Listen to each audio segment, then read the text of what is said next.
Hey, future occupational therapists. Welcome back to Hey, Future OT. And you are not going to believe who I have sitting right next to me. Guys, I am geeking out because I've been working with this amazing human being for years, but we have actually never met in person. So today, we're going to be talking about all of the things that you should not do and do when you're studying for the NBCOT exam. But I don't even care about that right now. I only care about the person who's sitting next to me. And guess who it is, guys? It is Miles Mock, Hey. OT exam prepper. Guys, you would think that we've known each other, We what, have known each other for years years? now. But yeah, this morning was the first time that we ever saw each other in person, and it was surreal to see someone you worked with for ages and I'm like, ages. he's a real human. Like, he's actually here in person, guys. Like, this is crazy. You guys see us on like the podcast and on, in the different courses, but like, we literally only have been meeting on Zoom for years. So I am so excited, Miles, to have you here with me in studio Well, it's fun to be here. to help all of our followers, all of our favorite students out there pass the NBCOT exam with more confidence and more clarity. So, what are we talking about today? Well, okay, you can imagine that Kim and I get lots and lots of questions from students about how do I do this, how do I do that. So today we're going to outline all the things you should not do, right? And then hopefully get to the things that you should be doing by contrast, right? This exam is so overwhelming. Yeah. It's so complicated. They talk about stuff that we've never even heard of, and we've been clinicians for a very long time. And it can be so easy to just get boggled down with like just stuff and materials and resources and details. So we really wanted to focus on the things that you should not be doing based on what students do wrong every single day. Exactly. And the first one is exactly that, like getting bogged down, right? So the first piece of advice we have is don't ask why, right? Like, that's what you should not, not Don't ask advice, why. right? But what students should not, how you shouldn't study is just not asking why about anything. Just study for days and months and weeks and don't even ask why. Just study every single little detail that you can possibly come across and never ask why. No, seriously. So the opposite of that, like our actual good advice for you would be understanding the big picture, right? So we get a lot of these, and students are sort of set up for failure because I find that a lot of the resources that I was trying to use when I was studying, there's a lot of information and all of it's important and good, but there's no there's not a good effort to sort of break it down and show you what's the most important thing, or again, the big picture, like the why of all this stuff. So if you're just going through and tackling, trying to memorize everything as you come across it, you're 10xing the amount of work that you need to do. And I think a really good example when I hear that, like the why. Proximal stability leads to distal mobility. Right, yeah, like a big picture, kind of bigger idea sort of thing. Yeah, that's a really good example that you can go study extensor tone, and then you can say, okay, if I see extensor tone, I need to do A, B, C, and D. And then you can go study, flaccidity, weakness, and you can say, okay, I need to do A, B, and C. And then you can go study a fine motor issue and say, okay, I need to do A, B, and C. And then you just have this endless list of, facts that you're trying to memorize versus just saying no. Proximal stability leads to distal mobility. So right. No matter what injury or no matter what issue that I see, I know that I'm going to start with the more proximal joint. So when I see extensor tone, when I see weakness, when I see difficulty maintaining upright position, when I see anything along those lines, I know that I need to start with the pelvis or more proximal. And then when you see right, like if it was hemiplegia of the upper extremity and it describes in the question that they have problems with their fingers, their wrist, their elbow, their shoulder, and then it's what do you do initially? You know the answer is well, the most proximal one, right? So instead of having to memorize individually, okay, so for strokes with that situation, it's the shoulder. That's not a unique fact you need to remember. Right. It's not the shoulder that's important. It's not the pelvis that's important. It's the proximal thing. That, all of a sudden, all those things you come across individually, you don't need to memorize them separately. You just be oh, right, the proximal one. Right. That's it. I mean, guys, I just still can't believe he's sitting next to me. I'm sorry, like I'm sitting here listening to you and I'm like, Miles is really here, like right here. But no, seriously, back to All the right, next one. back to the point. No, like really understanding the why, right? And like why all of this makes sense. Why am I doing this intervention? And then just connecting it to like this bigger concept or this bigger point is going to help you get so many questions correct. Because again, instead of when you come across a question that says, extensor tone or difficulty maintaining upright position, I know why. I know what I'm looking for, and I know why based on that bigger concept, that big picture. Yeah, and this is especially helpful for the topics that maybe you're less familiar with. So mental health is a great example, where I don't think hardly any students graduate from school with a lot of fieldwork experience in mental health. So when you're starting off with that, like a few, like these big ideas, concepts that sort of help you sort of frame the rest of it are so, so valuable, right? Yeah. So this goes across the board. It's not just for a few of these like ortho things or whatever. This is just, no matter what topic you're tackling, you really want to get down to like, if there's a lot of separate things you need to know, like how do they all connect? Because that'll explain why they are the way they are. And then it's just like you come across that and it's like, oh, right. As opposed to, oh no, something else I need to memorize. Yeah, So. no, that's such a great point. Okay, so do not ask the whys when you're studying, when in actuality, you should be asking why. Now, what about the question, Miles, of I should only do practice tests, right? Don't study content, guys. You should never study content, right? You should only do practice exams. No, that'd be a great way to struggle. Now, again, some student out there has done all of these things we're saying not to do and passed, but that doesn't mean that it's like they gave themselves the best chance to pass or it's the best way for you to pass. So there are people who will just go out and like their strategy is, I learned this stuff in school. I'm just going to take the practice questions and just go for it. And that's how I'll learn everything. Yeah. And it's fine. It's fine. Or the other version of this that I see a lot, Kim, is students who will come to us and maybe they've struggled with the exam once or twice and they'll say something like, I'm good on the content. I know all the content. I've got the content down. I love that email. It's those tricky questions. As long as I know how to break down the questions, I know the content. Like literally everything on the exam I knew, and it's just impossible. So I agree when you say like, okay, there's somebody out there who did not study content. They only focused on practice exams and they actually passed the exam. Or maybe the second or third time they actually increased their score and they were successful. And kudos to them, right? Like I congratulate that student. But for the majority of us, when you're trying to increase your knowledge, increase your score, increase your likelihood of passing, you need to be well-rounded in your study regimen. So you must take practice exams, but you also must study the content and learn more. Right.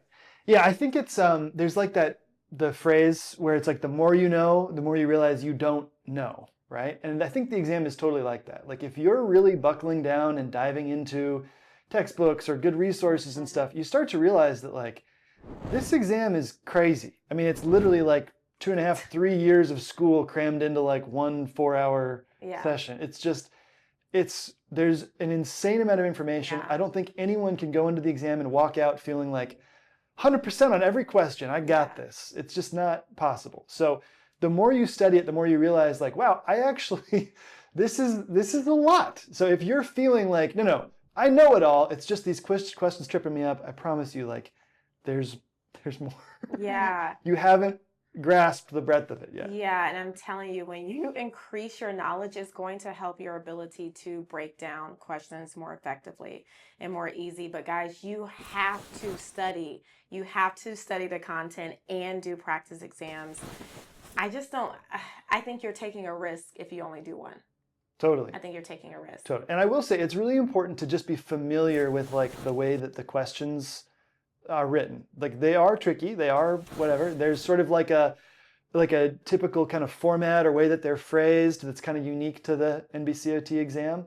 But I mean, that's like that. It's not that hard to kind of grasp that. I think a lot of students come across a question that they just don't know the content about. Yeah. And then they think it's so tricky. And some questions are about something that's just like not fair to expect people to have memorized. And that's just true for everybody. but you can get a lot of questions wrong and still pass. And so it's a matter of like picking your battles and getting the right making the right questions easy for yourself.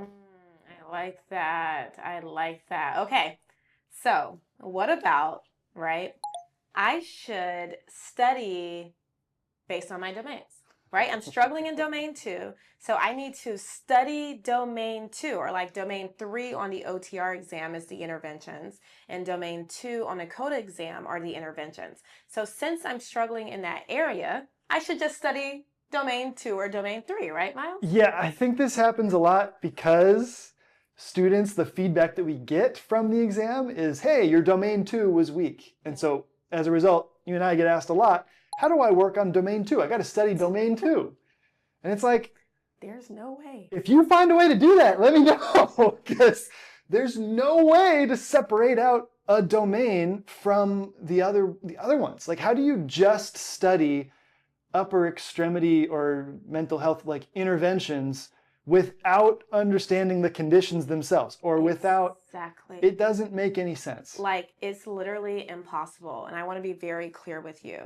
We understand that that's the only feedback that we get, right? And that kind of sucks that that's the only feedback that we get. So yes, you see like your lower domains, but the domains, guys, are so convoluted. Like in domain 1, it could be interventions, it could be developmental milestones, it could be collaborating with other caregivers, it could be precautions, right? And post-surgical, like it can be a million different things. Like they just give you this idea on NBCOT.org of what that domain is, but it's literally impossible to pinpoint like, okay, yes, I'm weak in interventions. So now what do I do?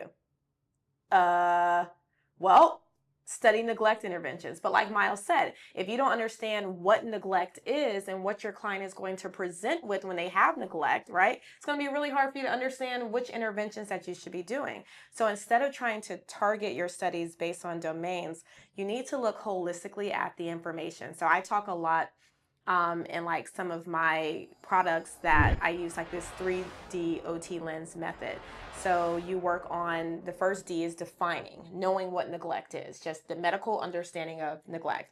Then we describe it from an OT lens. What does it look like? My client's going to be bumping into things and tripping and falling over things in that neglected space or whatever, like all of their struggles. And then we talk about, you know, the different interventions that we would do, like what are we going to deliver to this client? So if you study more holistically, you're going to cover all of your domains. You're going to cover the symptoms and signs in domain 2 or domain 1. You're going to cover the intervention planning in domain 2. You're going to cover the interventions in domain 3 versus trying to say like, let me try to pinpoint domain 4, you know, or something like that. Exactly. They all kind of flow into each other. And so it's related to the, like understand the big picture, like ask why, right? So if you're trying to just study interventions and you're trying to go across all of the topics on the exam, memorizing interventions. It's like, that's a terrible way to do it, right?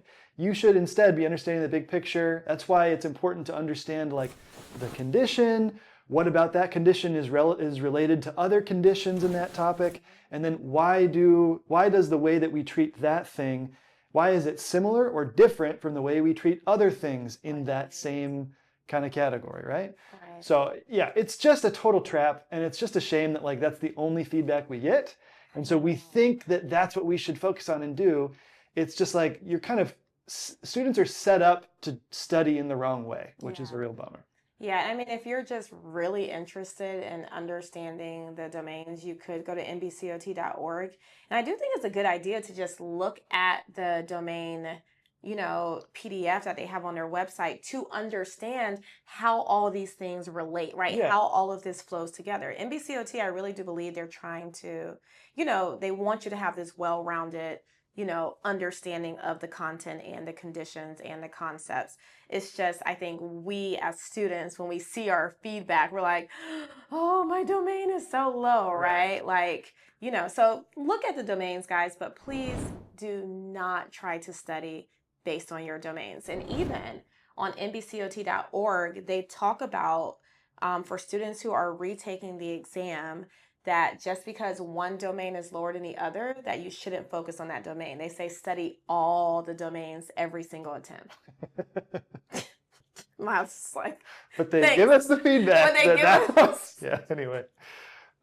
Yeah, so I guess the only way I would really consider them helpful is like, okay, I know my domain 2 is weak, so when I'm going through the whole, you know, the topic, like maybe I'll just make extra effort to focus on, you know, whatever's relevant to whatever domain that you are weak in, right? Yeah. So you know a little bit what to emphasize, but again, you can't just pull it out from the others. No. So You know, the only domain that I feel like helps, like domain 4 for the OTR exam. oh, I think sure, 'cause understanding it's- research terms, it really and stands. program It's like planning, totally right? separate from It's that. just separate from the clinical aspect of OT. Right, So like because that's sort of directing you towards a specific topic much Right. more than the others other are. domains. So if you're struggling in domain 4, then you got it easy because it's actually telling you the specifics of that domain. But domains 1, 2, and 3, guys, or 1 and 2 for the CODA exam, it's just not separated enough for you to really Totally. use it as a study plan.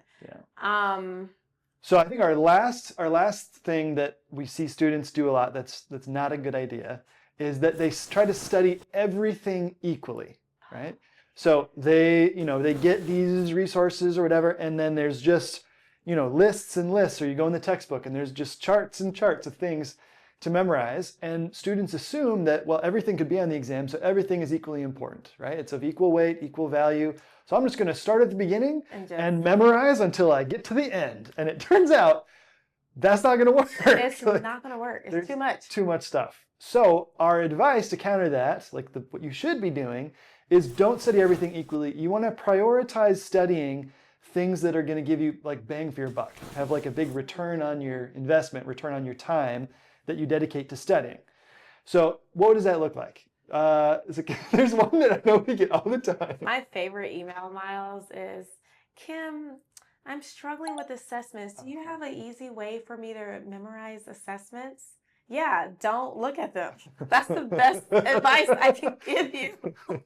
Seriously, like as, tutors and as, mentors for all of you taking the exam, we want you to study everything, right? We're like, okay, study like your score depends on it, leave no stone unturned, but that's not realistic. Like trying to memorize, there's literally over 300 assessments that they could test us on.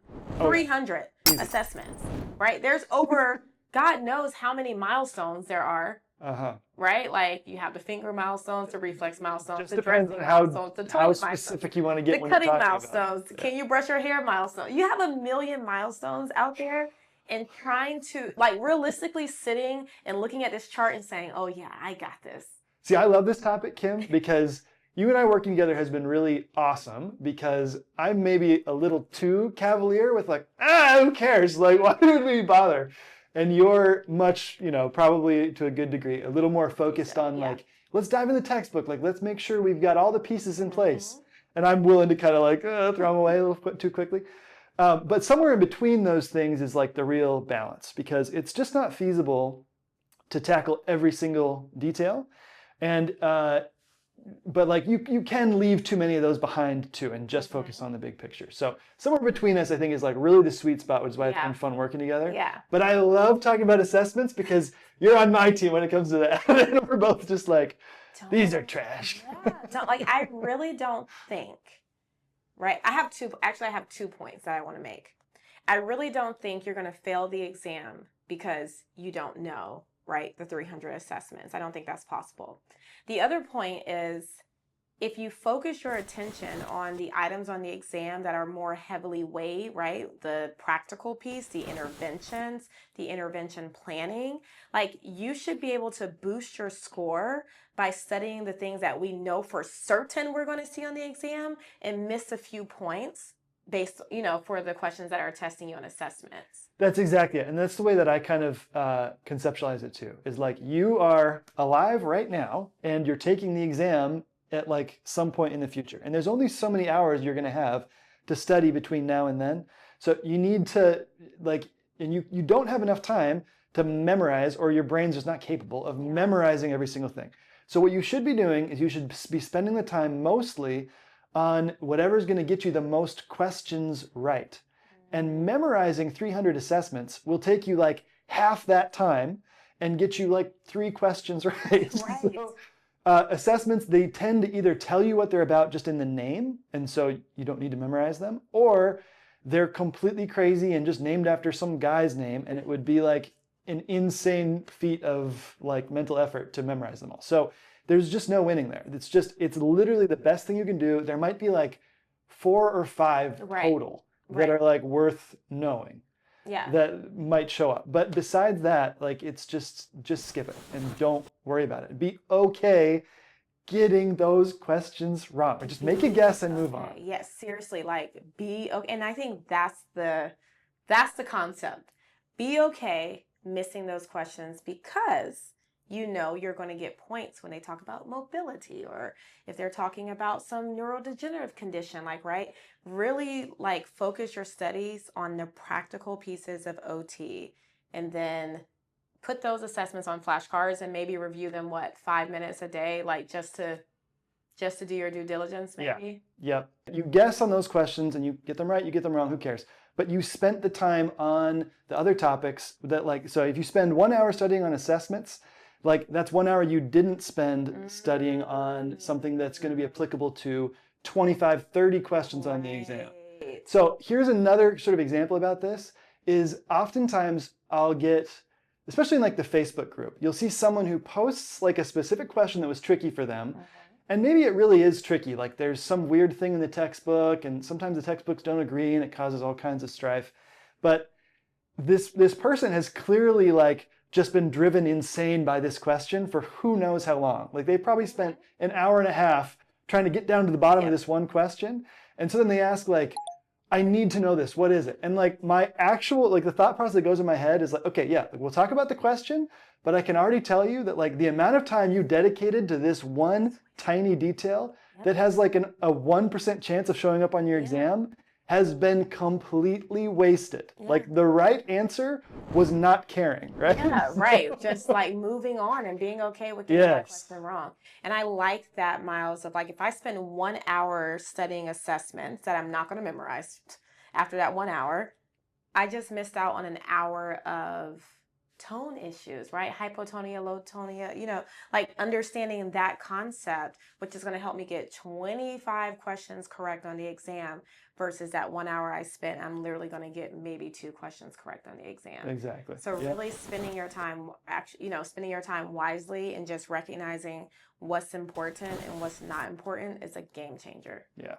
So how that relates to some of the resources that we get, again, I just think students oftentimes are sort of like, if you're just going through the motions and just like taking the feedback NBCOT gives you and all this stuff, kind of what that will just naturally lead you, the way it will lead you to study is just maybe not the best. Yeah. So these resources where it's just like everything here, those are valuable because you want to have everything at your fingertips. But if that's where you're like starting and ending, then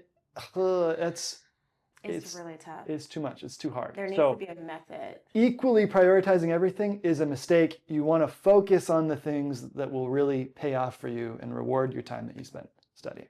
Yeah. So these are all the things that we think you should not do. So what was it? The first one was, right, not asking why, right? When in reality, you need to ask why and really understand that big picture. The second one was only taking practice exams, right? And not studying the content, guys. Big mistake. The third one was trying to study based on domain only, right? It's not a good way to pass this exam whatsoever. And then lastly, focusing on all the details, right? And trying to memorize things that are not as important, right? Or really prioritizing, right? What you think you should spend your time on and focusing on, you know, where the exam focuses their attention and where the questions that are most heavily weighed, which is intervention planning. So guys, there's no notes. She does this off the top of her head. It's insane. So, anyway. So yes, guys, I hope that, you know, this episode was helpful. Again, like Miles is literally, I mean, he's the GOAT. He's the GOAT of NBCOT exam prep. So just thank you for being here with me. My pleasure. And like helping all of our followers. All right, guys. So we will see you in another episode. Take care.